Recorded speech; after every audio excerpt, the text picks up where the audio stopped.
আসসালামু আলাইকুম। Snows of Kilimanjaro থেকে আমরা আজকে একটি ব্রড কোয়েশ্চেন পড়ব। আর এই ভিডিওটি শুধুমাত্র 7 কলেজ ফার্স্ট ইয়ার স্টুডেন্টের জন্য। মনে রাখবা শুধুমাত্র 7 কলেজ, অর্থাৎ ন্যাশনালে এই টেক্সটটা নেই। তোমাদের এটা কোনোভাবেই প্রয়োজন নেই। শুধুমাত্র 7 কলেজের স্টুডেন্টরা এটা দেখবে। ওকে। আর এই ওয়ার্ডটি এটা মূলত একটা পাহাড়ের নাম, কিলিমানজারো। ক্লিমেনজারো নয়, কিলিমানজারো এরকমই হয়। তো দেখো, আমাদের এই যে স্নোজ অফ ক্লিমেনজারো, এটা যে একটা গল্প ছিল, এই গল্পের মধ্যে কি কি সিম্বল ছিল? সিম্বল মানে দেখানো হচ্ছে এক জিনিস, মিনিং হচ্ছে অন্য জিনিস। যেমন উনি যাত্রা করেছে এক জায়গাতে, অথবা এই যে পাহাড়ের নামটা, একটা চিতাবাঘের লাশ পড়ে আছে, লাশ বলতে আর কি ঠিক আছে, কার্কাস যেটাকে বলে, ডেড বডি। এই জিনিসগুলোর না মিনিং আলাদা, বোঝাচ্ছে অন্য জিনিস। তো সেটাই আমরা এই কোয়েশ্চেন অ্যান্সারে জানবো। Comment on the use of symbolisms in the snows of Kilimanjaro, অথবা discuss the symbols used in snows of Kilimanjaro. আবারও বলছি, এটা শুধুমাত্র 7 কলেজের সিলেবাসে আছে, এটা ন্যাশনালের বা অন্য ইয়ারের প্রয়োজন নেই। তো চলো দেখি আমরা কি কি সিম্বল এই গল্পের মধ্যে, এই প্রোজের মধ্যে পেলাম। আর্নেস্ট হেমিংওয়ে মূলত হচ্ছে ওনার প্রোজগুলো বা ওনার গল্প নোভেলগুলো অসম্ভব সুন্দর থাকে এবং একটু ডিফিকাল্ট থাকে বুঝতে। সমস্যা নেই, আমি তোমাদেরকে এক্সপ্লেইন করে দিব। তো আমরা জানবো যে এখানে কি কি সিম্বল ব্যবহার করা হয়েছে, অর্থাৎ কি কি জিনিস দেখানো হয়েছে যেগুলো আমরা বাইরে থেকে দেখেছি যে এগুলো নর্মাল জিনিস, আসলে ভেতর থেকে এগুলোর মিনিং অন্যরকম। আর হ্যাঁ, এই ক্লাসটি যদি পাবলিকলি আপলোড করা থাকে তাহলে তোমরা অবশ্যই ডেসক্রিপশন চেক করে অন্যান্য ইয়ারের বা কোর্স, আমার ফুল কোর্স নিতে পারবে। সেখানে আমার সকল ক্লাস পেয়ে যাবে। আর অ্যান্সারটিও ডেসক্রিপশনে দিয়ে দেওয়া থাকবে, তোমরা ওখান থেকে আরো একবার পড়ে নেবে। দেখো, in the Ernest Hemingway's snows of Kilimanjaro symbolism অর্থাৎ এই গল্পের মধ্যে symbolism plays a vital role. এই গল্পের মধ্যে সিম্বলিজমটা খুবই গুরুত্বপূর্ণ একটা ভূমিকা পালন করেছে। কখন, কোথায়? ইন কনভেইং ডিপার মিনিং, যখন এই সিম্বলিজমের মাধ্যমে কিছু গভীর অর্থ কনভে করেছে আমাদের পাঠকদের মাঝে। And themes within the story, এবং একই সাথে থিম, এই গল্পের যে থিমটাকেও কনভে করে নিয়ে এসছে এটার সিম্বলস গুলো।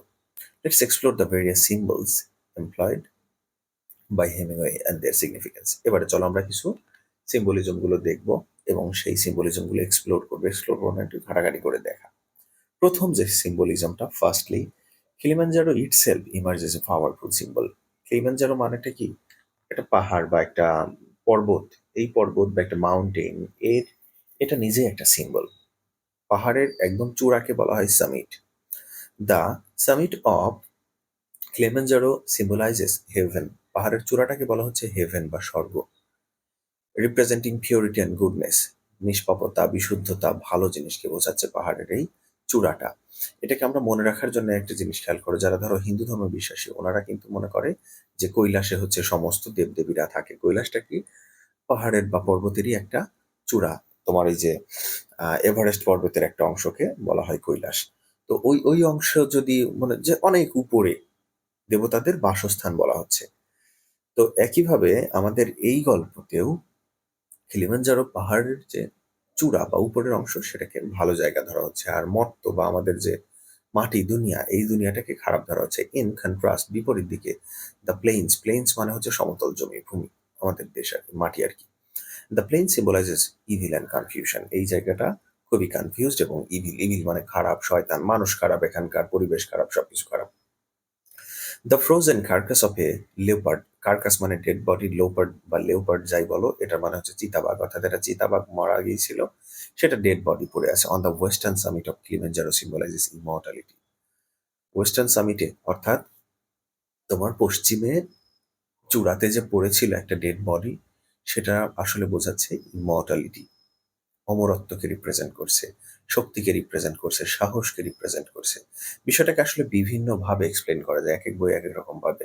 আমরা এরকম ভাবে বলতে পারি যে দেখো, এই বাঘটা কিন্তু শুধুমাত্র এত উপরে উঠে আসতে পারছে জন্য ওর ডেড বডিটা এখনো পড়ে আছে, নষ্ট হয়ে যায়নি। মাটিতে যদি পড়ে থাকতো ওটাকে কিন্তু অন্যান্য প্রাণীরা খেয়ে ফেলতো বা পচে যেত। ঠিক আছে?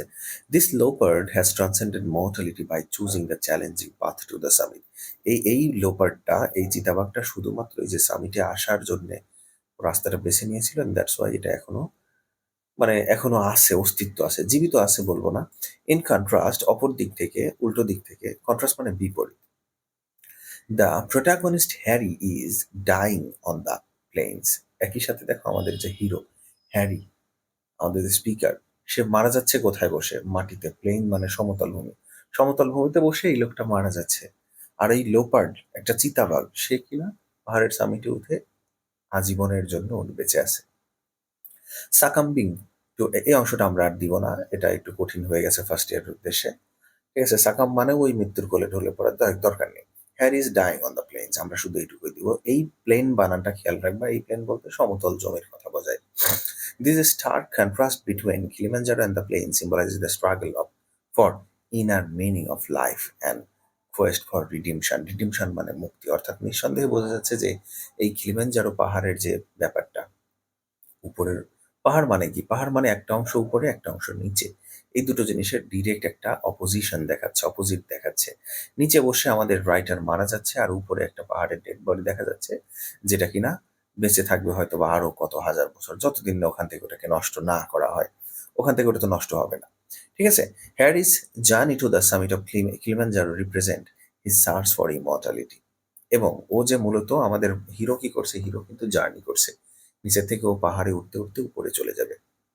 তার এই যে যাত্রাটাকেই ধরা হচ্ছে যেটা একটা মুক্তির যাত্রা, রিডেমশনের জন্য যাত্রা, অথবা ইমর্টালিটির জন্য যাত্রা, আজীবন বেঁচে থাকার যে যাত্রা। এখন আজীবন বেঁচে থাকার কথাটাকে আশা করি তোমরা লিটারেচার স্টুডেন্ট বুঝো, যে কোনো জিনিসের মাধ্যমে অমর হয়ে থাকা। Okay, which he sinks as he nears death, যেহেতু সে অলমোস্ট, ও কিন্তু প্রচুর মারাত্মক অসুস্থ, ওর পায়ে সমস্যা হয়েছে, ও হাঁটতে পারছে না, ধীরে ধীরে একদম পচন ধরে গেছে। তার মানে কি একদম সামনেই ওর মৃত্যু।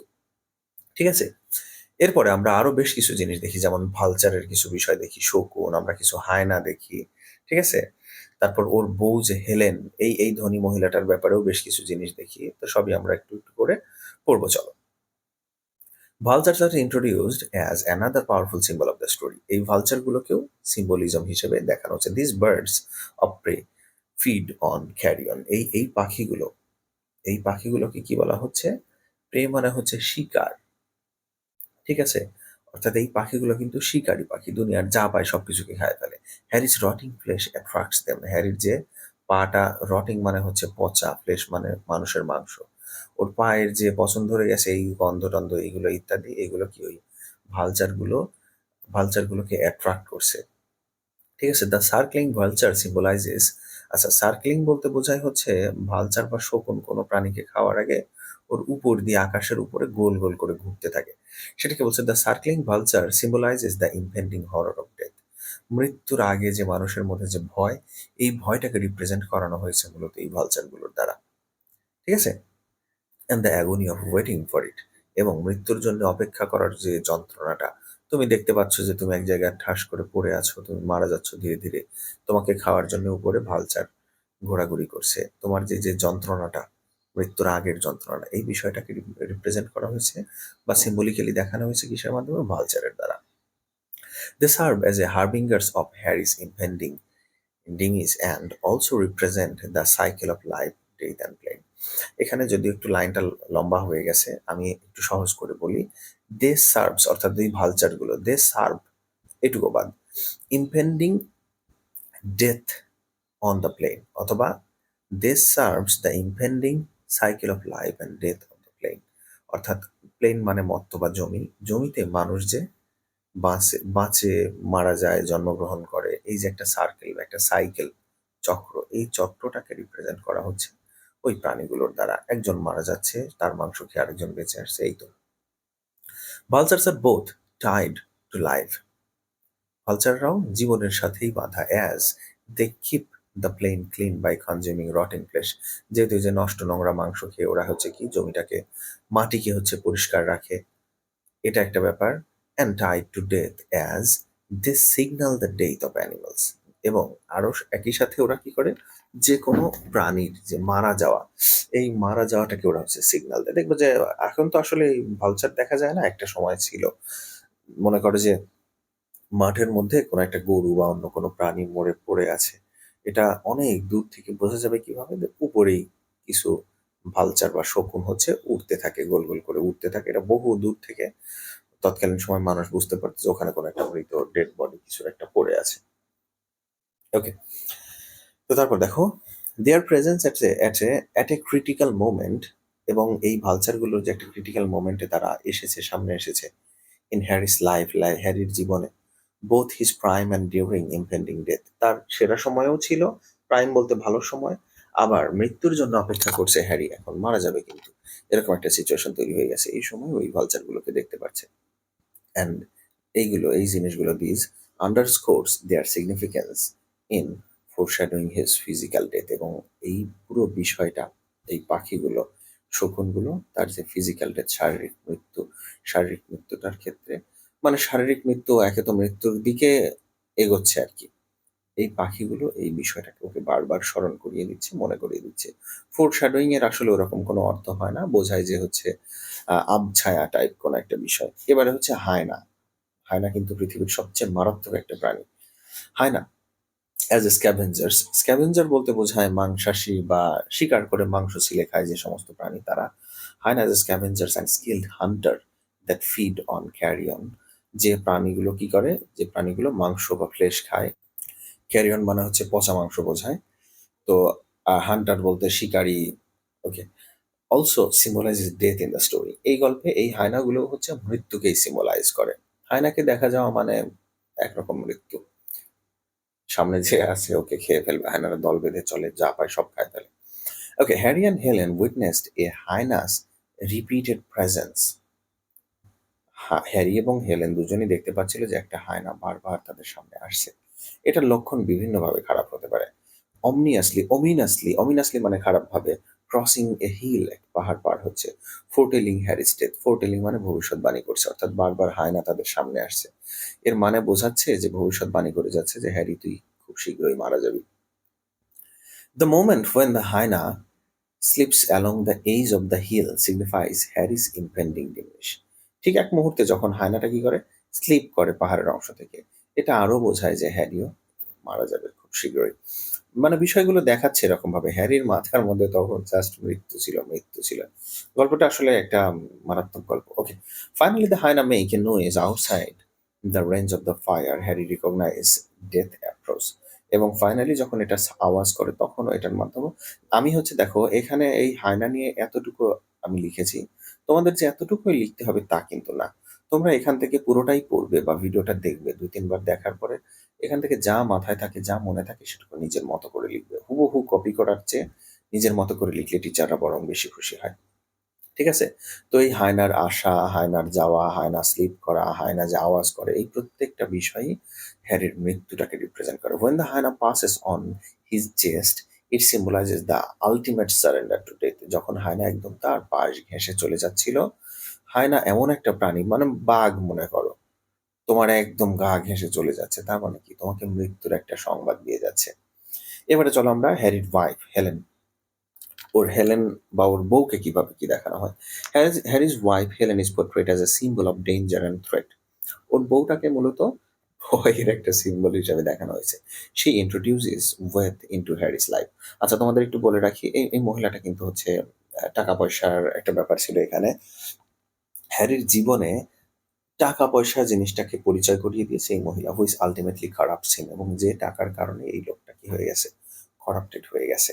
While she provided security and comfort with her money, এই মহিলাটা টাকা দিয়ে এই লেখকের জীবনে বা আমাদের হ্যারির জীবনে কিন্তু শান্তি এনেছে, সিকিউরিটি এনেছে, একই সাথে আর কি করেছে দেখো, it leads to the destruction of his writing career, কিন্তু তার এই লেখালেখির জীবনটা অলমোস্ট ধ্বংস করে দিয়েছে।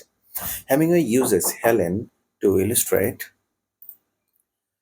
Hemingway uses Helen to illustrate how women and money can be destructive forces in a writer's life. হ্যাঁ, এখানে আমাদের রাইটার দেখাচ্ছে যে কিভাবে আম একজন মানুষের টাকা-পয়সা বা একজন নারী এবং টাকা-পয়সা আসলে দুটো জিনিসই দেখাইছে যে মানুষের বা একজন লেখকের জীবনকে নষ্ট করে দিতে পারে। টাকা-পয়সা এবং তার এবং একজন মহিলা। মেকিং হার সিম্বল এ হ্যারিস ডাউনফল, এবং এই মহিলাটাকে বা তার ওয়াইফকে এই পুরো গল্পে আনা হয়েছে শুধুমাত্র তার ক্যারিয়ারের ধ্বংস দেখায়। তোমাদের একটা সান্ত্বনা দেই। এই যে লেখক লিখছে যে তার ক্যারিয়ারের ধ্বংস, তার মৃত্যু, তার অমুক-তমুক, এই সব কিন্তু একদম ডাহা মিথ্যা কথা। উনি রাইটার হিসেবে যে কত জনপ্রিয়, কত ফেমাস ছিল, এখনো আছে, এটা বলার বাইরে। ঠিক আছে? এই সমস্ত রাইটাররা এভাবেই লেখে। উনার প্রচুর লেখালেখি এরকম আছে যে আমার লাইফে ক্যারিয়ার নষ্ট হয়ে যাচ্ছে, এই সেই। ওকে, যাই হোক। In the plain, in the story serves a symbol of hope. আমরা অন্যদিকে দেখতে পারি যে এই গল্পটা কি করে? গল্পটা পুরো মানে সরি জমিটা প্লেন যে গল্পের মধ্যে যে মাটি মাটি একই সাথে খারাপ জিনিসের রিপ্রেজেন্ট করেছে, আবার রিপ্রেজেন্ট করে আশাকে। যতক্ষণ পায়ের নিচে মাটি আছে ততক্ষণ কি আছে? আশা আছে, স্বপ্ন আছে।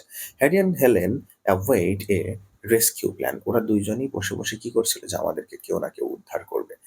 And it's airborne nature suggest A connection to heaven. এবং এখানকার যে পরিবেশটা ছিল, ওরা উপরে আছে আর কি, এই পরিবেশটা হচ্ছে তাদেরকে হেভেনের সাথে একটা কানেকশন ফিল করাচ্ছে। It symbolizes their hope for escape from the plains and menacing vultures and hyenas. Menacing মানে আতঙ্ক, অর্থাৎ ওরা সবাই বলে বসে বসে হোপ করছে, আশা করছে যে এখান থেকে আমরা এখান থেকে মুক্তি পাবো, এখান থেকে আমরা উদ্ধার কেউ একজন করবে আর কি। আরো কোথা কোথা থেকে উদ্ধার হবে? ভালচারের হাত থেকে, হায়নার হাত থেকে, ঠিক আছে। প্রায় আমরা শেষের দিকে চলে এসেছি। Snow is a significant symbol in the story. এই গল্পের আরো একটা সিগনিফিক্যান্ট ঘটনা বিষয় হচ্ছে স্নো, বা এই যে কি বলে আর কি, তুষার, বরফ। Also reflected the stories title. এই গল্পের টাইটেলটা হোক বা স্নো, এই পুরো জিনিসটাই হচ্ছে কি symbol. Snow represents Harris impending death. এই বরফটা, এই সাদা বরফটা আসলে তার মৃত্যুটাকেই সিম্বলিজম বা সিম্বলাইজ করছে। He, as he recalls, as he recalls, cruising through it until death during a past winter. যেহেতু তারা তারা মূলত দেখো ওয়েট করছে মৃত্যুর জন্য।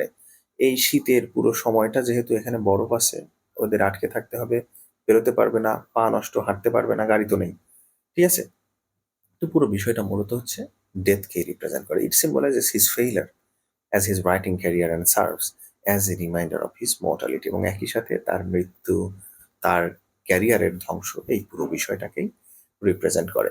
ইন সামারি, যদি সামারি আমি সংক্ষেপে বলি, Hemingway masterfully employs symbolism in the snows of Kilimanjaro. এই গল্পে উনি মাস্টারফুলি মানে হচ্ছে খুবই স্কিলফুলি, খুবই চমৎকারভাবে প্রচুর পরিমাণে সিম্বল ব্যবহার করেছেন to depict the moral fragility. Moral fragility মানে হচ্ছে নৈতিক যে ধ্বংস, নৈতিক ধ্বংস বা অধঃপতনটাকে বোঝানোর জন্য হ্যারি এবং তার সামনের যে মৃত্যুর ছিল, মৃত্যু যে তাদের সামনে হ্যাংসওভার, মৃত্যু সামনে ঝুলে আছে আর কি, এই বিষয়টাকে রিপ্রেজেন্ট করার জন্য প্রচুর সিম্বল ব্যবহার করেছে। অনেক অনেক সিম্বল ছিল, আমরা একটু এগুলো লিস্ট করে দিতে পারি লাস্টের দিকে।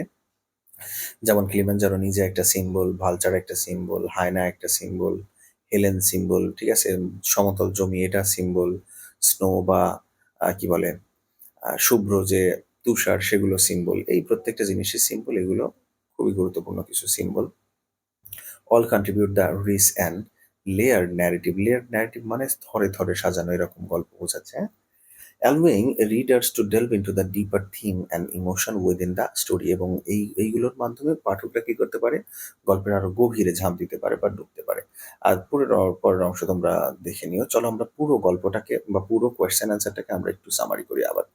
আমাদের কি কি সিম্বল ব্যবহার করা হয়েছিল বা সিম্বলের ব্যবহারটা কেমন ছিল এই গল্পের মধ্যে।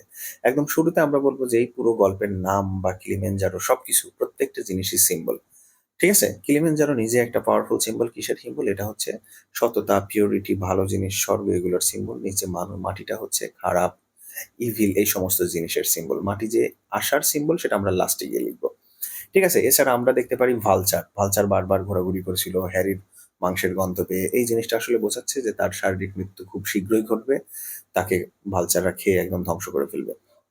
আবার হায়না, হায়না নিয়ে বেশ কিছু ঘটনা দেখানো হয়। হায়না তার সামনে চলে আসছিল বারবার, রিপিটেডলি এইগুলো আসছিল। রিপিটেডলি হায়না যখন আসে, এটা প্রাচীন, প্রাচীনও না, 100-150 বছর আগেও তোমার দাদাদেরকে বা বাবাদেরকে জিজ্ঞেস করলেই বুঝতে পারবে যে এরা আসলে কতটা ভয়ঙ্কর ও মারাত্মক। হায়না যাকে এরম ভাবে উকি দেয় তাকে একদম ধ্বংস করে দেয়।